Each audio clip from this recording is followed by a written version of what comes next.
commence par l'analyse d'un site qui s'appelle enviré.com. On va tout de suite aller sur la politique de confidentialité pour voir si c'est aux normes. Ouais, donc l'introduction est très bien. Responsable du traitement. Ah, il manque le SIRET. Données collectées. Ok. Finalité du traitement. Base légale. Ok, durée et conservation. D'accord, bon, c'est plutôt classique. Voilà, date de dernière mise à jour. Ok, on peut estimer que c'est plutôt bien. On accepte. Alors, le hero, ce qu'on appelle le hero, il est plutôt mal situé. Il est vraiment trop proche du bord. Il faudrait peut-être le recentrer un peu. Sinon, l'image est parfaite. Voilà, les menus sont visibles. Ok. Je clique dessus. Oh, elle a mis un. Du coup, elle a mis ce qu'on appelle une encre qui va dessus en bas, spécialité des escapades sur mesure, envirer vos poses. Je reviens là-dessus. Ce qui est bien avec donc le texte, le premier texte de votre héros, comme je le dis, à chaque fois, il faut savoir en une phrase ce que vous faites sur votre site. Donc, des escapades, pensez pour vous. Envie d'une virée entre amis, mais personne pour l'organiser, spécialiste des escapades sur mesure. Je vous prépare le week-end parfait. Pensez pour vous et vos envies, donc c'est très bien. Là, la logique y est. Peut-être au niveau SEO, retravailler cette encre, le nom de cette encre, c'est assez important pour Google.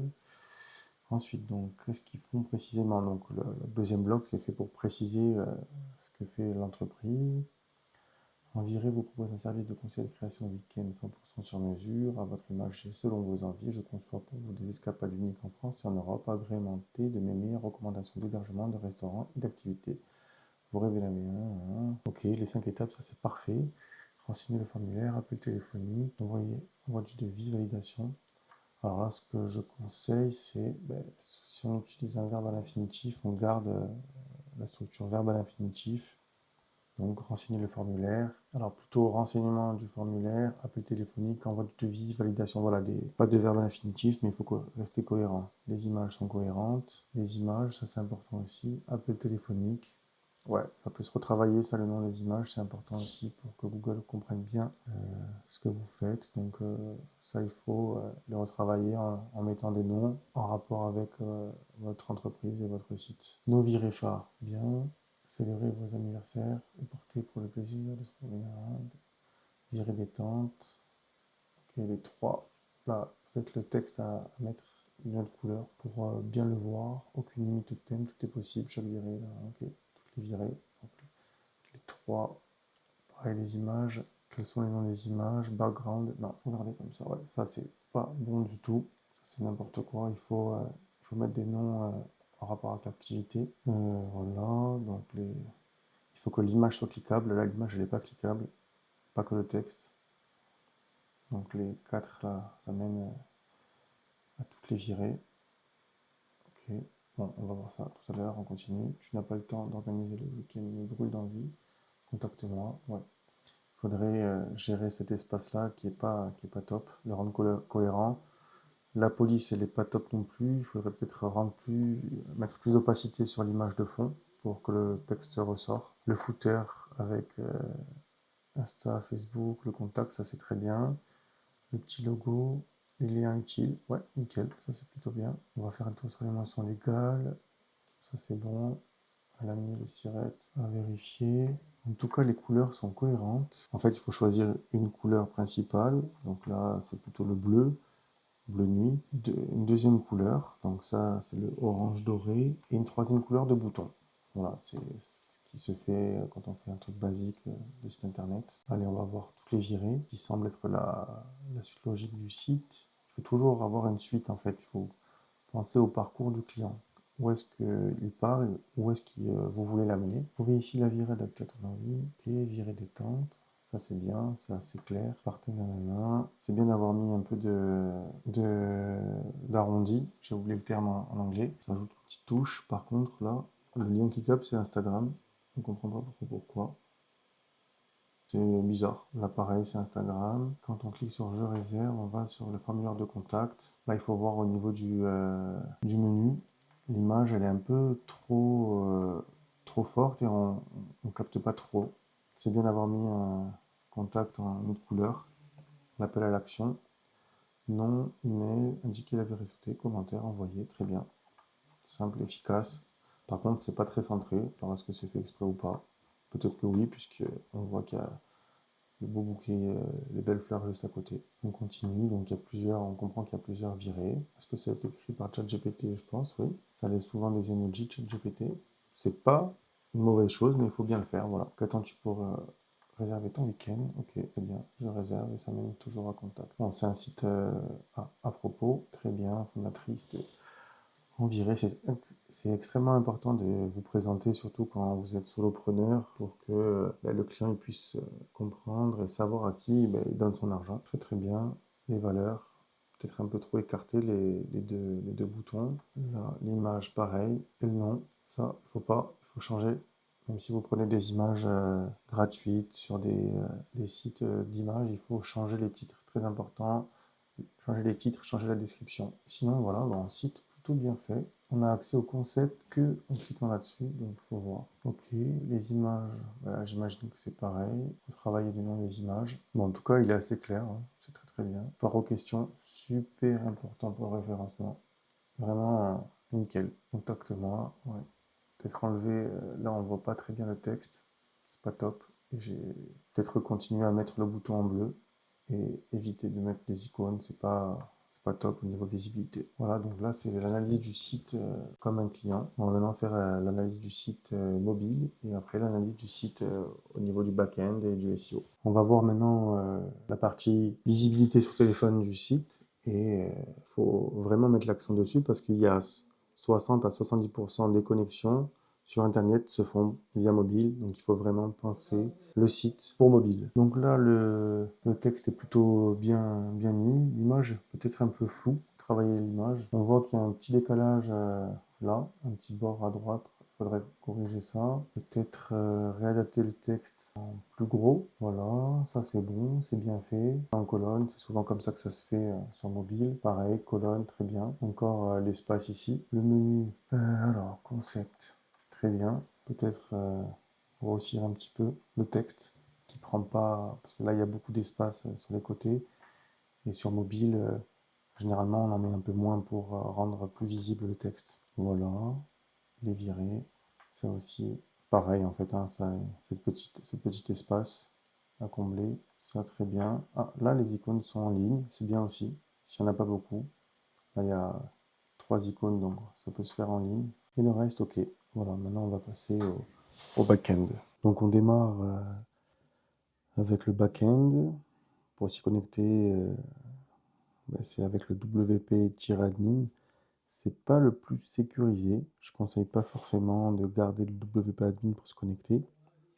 On peut le changer, ça met une couche de sécurité supplémentaire. Voilà, si on peut le faire, on le fait.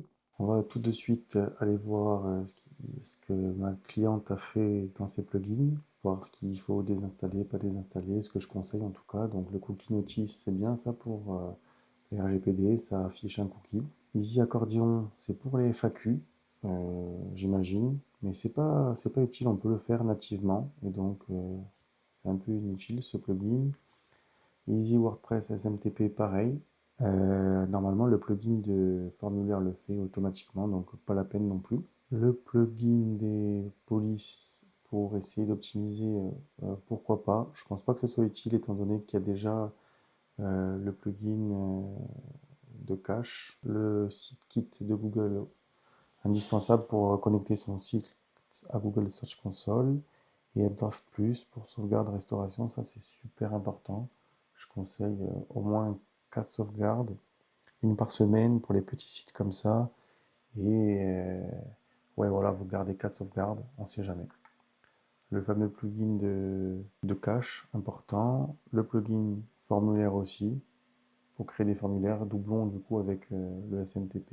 Et Yoast SEO, un des meilleurs plugins de SEO avec RankMath. On va voir maintenant les pages intéressantes, donc page d'accueil. Alors le score de Yoast SEO, qu'est-ce qu'il dit? Il y a quelques problèmes de lisibilité, donc il faut absolument les régler hein, si vous voulez avoir le meilleur score, et c'est vraiment des bonnes indications sur comment Google voit votre page. Là, on voit que c'est une page générique, hein, les pages d'accueil c'est générique.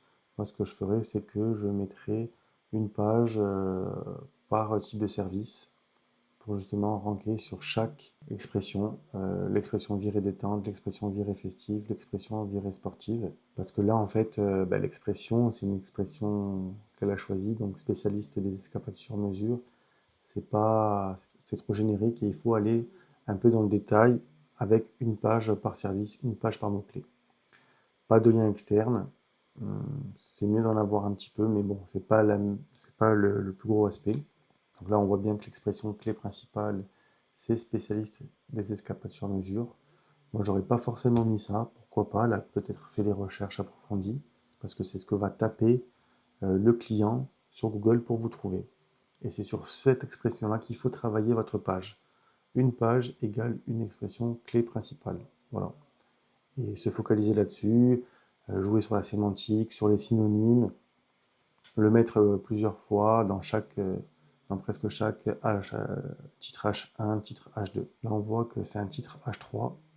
Pas bon, pas bon, pas bon. Il faut mettre des titres H2 pour ça. Là, titre H1 et mettre plusieurs fois l'expression. Là, il faudrait mettre par exemple des escapades sur mesure pensées pour vous. C'est vraiment tout un petit jeu de sémantique à chaque fois pour essayer de bien placer naturellement vos mots-clés, les mots-clés que vous avez choisis pour la page. Là, c'est un titre H2, donc c'est bon, très bien. Mais là, le titre H3, voilà, il faut le remplacer par le titre H2. Titre H2, donc c'est bon. La métadescription, hyper important. On remet l'expression clé de la page et on ajoute des détails. Et le slug, bon là c'est la page d'accueil, donc pas important. Mais pour les autres pages, à travailler forcément, mettre l'expression clé de la page en slug. Et là mettre des liens vers les différents services pour retravailler encore les mots-clés différents, les mots-clés que vous avez trouvés. Là, c'est marqué que l'expression a été trouvée 2 fois. Bon, c'est pas assez, normalement c'est plutôt 3-4 fois, donc retravailler un petit peu ça. Deuxième page, la page les virées. Voilà, elle reprend donc ses services, virée détente, virée sportive, bien, mais le titre HD est bien aussi, titre H3, parfait. Ou peut-être même mettre en titre H2, ouais, je mettrais plutôt en titre H2 ça, c'est quand même quelque chose d'important et c'est vraiment ces différents services. Donc oui, titre H2. Il faut ajouter un deuxième call to action, un deuxième bouton avec en savoir plus. Et là, lien vers la page, virer détente pour mettre le descriptif complet du service, virer détente, en travaillant les mots-clés, en travaillant même une ville. Le score SEO est plutôt bon, mais voilà, avec quelques petits ajustements, en fait, on, euh, on arrive à guider le visiteur vers là où on veut le mener. Là, l'expression clé week-end sur mesure, à retravailler parce que ça a été écrit qu'une fois. Donc ça, c'est un très gros problème, mais pourtant, le score est vert. Donc, pas forcément se fier au score et lire vraiment et résoudre tous les problèmes. Donc là, il faut mettre week-end. C'est quoi week-end sur mesure plusieurs fois dans la page. Par exemple, offrez-vous le week-end sur mesure idéal. Découvrez les trésors, etc. Voilà, c'est sur ça qu'il faut jouer. Il faut vraiment montrer à Google que vous êtes la meilleure page. Troisième page, la page des concepts, le concept. Alors ça, il faut le supprimer. Quel est le concept? Donc elle explique son concept, ce qui est fait en détail. Le score SEO. Ah, l'expression SEO déjà, c'est pas bon du tout. Voilà le parfait contre-exemple. Quel est le concept? C'est pas une expression clé. C'est pas ce que va taper votre client pour vous trouver sur Google. Donc il faut trouver autre chose. Programme, week-end sur mesure, escapade sur mesure en France. Enfin, là, c'est pas du tout bon, mais c'est pas grave. À retravailler. Les phrases sont pas assez longues, mais ce qui est bien là, par exemple, c'est la FAQ, la foire aux questions. Excellent ça. Ça, il faut même en faire une page dédiée avec la liste de toutes les questions et de toutes les réponses bien développées que vous posent vos clients. Ça montre à Google que vous êtes un site sérieux et qui répond aux questions. Parce que ça, c'est typiquement le genre de questions que peut se poser un client. Et ajouter aussi des questions un peu combien coûte un week-end sur mesure, par exemple. Ça, c'est le type de questions que peut taper directement sur Google un prospect. On va voir dans les paramètres. Le site n'est pas bloqué sur les moteurs de recherche. Et les titres des publications, très important, le permalien. c'est en fonction du nom de l'article ou de la page. Hyper important parce que ça permet du référencement en plus et surtout ne pas faire du numérique générique archi 223 ou simple p égale 123, ça c'est horrible pour le référencement. Google ne sait pas exactement de quoi parle la page parce que le permalien, l'URL n'est pas bonne. En termes de sécurité, moi je conseille vraiment WordFence. C'est le numéro 1 en sécurité sur WordPress. Vous l'installez, il est gratuit. La version basique vous suffit et ça protège vraiment contre les intrusions, le hacking, le DDoS, le brute force. Voilà. Et dernière chose, votre compte, votre nom de compte utilisateur, il ne faut pas utiliser le nom de compte que vous utilisez pour vous connecter. Il faut utiliser autre chose, un autre nom. Vous pouvez changer le nom. Vous ne mettez pas admin, vous mettez plutôt une suite de lettres, une suite de chiffres pour pas qu'on vous trouve et pour que ce soit difficile de se connecter. Ça ajoute une couche supplémentaire de sécurité. Voilà, donc en résumé, quelques petits problèmes de design, pas grand chose à faire. Retravailler un peu les balises H1, H2, H3, quelques couleurs qu'on voit mal, des liens internes à remettre, des pages à créer. Et avec tout ça, normalement, ben, le site plaira à Google. Voilà, n'oubliez surtout pas de référencer votre site